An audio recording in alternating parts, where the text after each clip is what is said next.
আসসালামু আলাইকুম রহমতুল্লাহ। আমি লিমন মজুমদার। সকাল সকাল চলে আসলাম আমাদের জঙ্গলের সাইডে খাড়া জোড়া গাছের পাতা সংগ্রহ করার জন্য।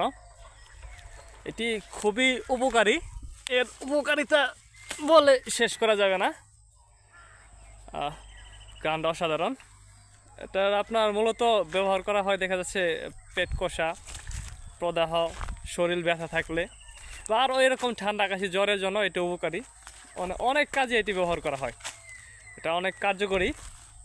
তো আমাদের এই জঙ্গলের সাইডে এটা পাওয়া যায় অ্যাভেলেবেল, আলহামদুলিল্লাহ। তো সকাল সকাল খালি পেটে এটার কয়েকটা পাতা যদি চিপে আপনার রস করে নিতে পারেন, অনেকটা আঠালো আঠালো হয়, তাহলে শারীরিকভাবে ইনশাল্লাহ সুস্থ থাকবেন। এবং মানসিক শুনেছি এরকমও যে মানসিক স্ট্রেস কমাছেও এটি কাজে লাগে। আমাদের এখানে বড় বড় গাছও আছে খাড়া জোড়ার, আর এরকম অসংখ্য ছোটো ছোটো গাছ, আমাদের এগুলা জঙ্গলে পাওয়া যায় সহজেই। তো আপনারা ঔষধি গুণাগুণ সম্পন্ন এই খাড়া জোড়া গাছ সকালবেলা ভিজিয়ে খেতে পারেন। আসসালামু আলাইকুম রহমতুল্লাহ।